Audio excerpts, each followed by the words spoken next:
جانتے ہو، ہم کبھی کبھی اتنا ٹوٹ جاتے ہیں اور اتنا مایوس ہو جاتے ہیں، اور صرف ہماری آنکھوں میں آنسو کے سوا کچھ نہیں ہوتا، اور ہم بس اللہ سے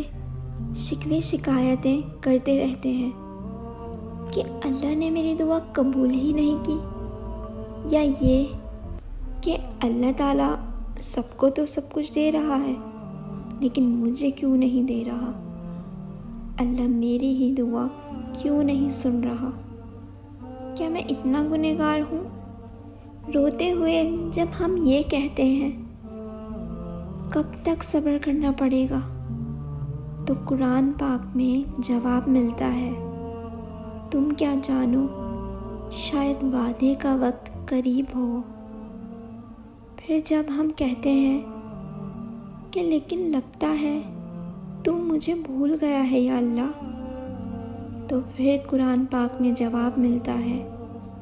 تم مجھے یاد کرو، میں تمہیں یاد کرتا رہوں گا۔ اللہ فرماتا ہے، اے نبی، میرے بندے اگر تم سے میرے متعلق پوچھیں تو انہیں بتا دو کہ میں ان سے قریب ہوں، پکارنے والا جب مجھے پکارتا ہے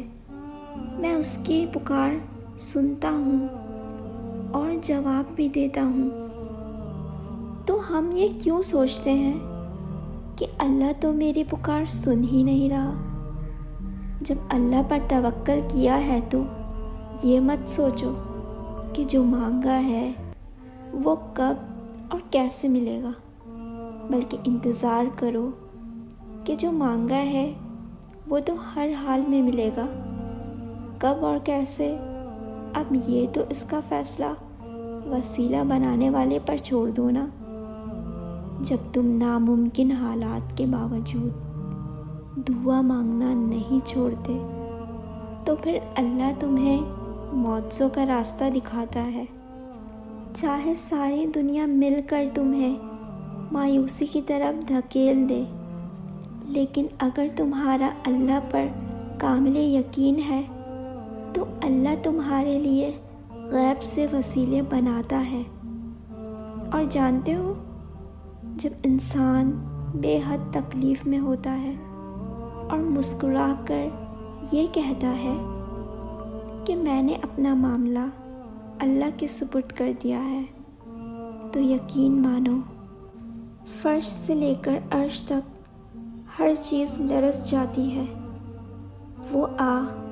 ساتویں آسمان تک پہنچ جاتی ہے۔ ٹوٹے ہوئے دل سے نکلی ہوئی دعا اور کبھی رائگاں نہیں جاتی، اور جب معاملہ اللہ کے سپرد کر دیا جاتا ہے تو ظالم کبھی بھی بچ نہیں پاتا، وہ بڑا رحمان اور رحیم ہے۔ اور جب تم نے کبھی یہ نہیں سنا، وہ بڑا ذوالجلال ہے۔ اور ایک بات بتاؤں، اگر تم تھوڑی سی آزمائش سے ڈر کر اپنا یقین ہار بیٹھ جاؤ گے تو تمہاری دعائیں کیسے قبول ہوں گی؟ قبولیت کا ایک اصول ہے، صبر رکھو، دعا کرو اور معجزوں کو پالو،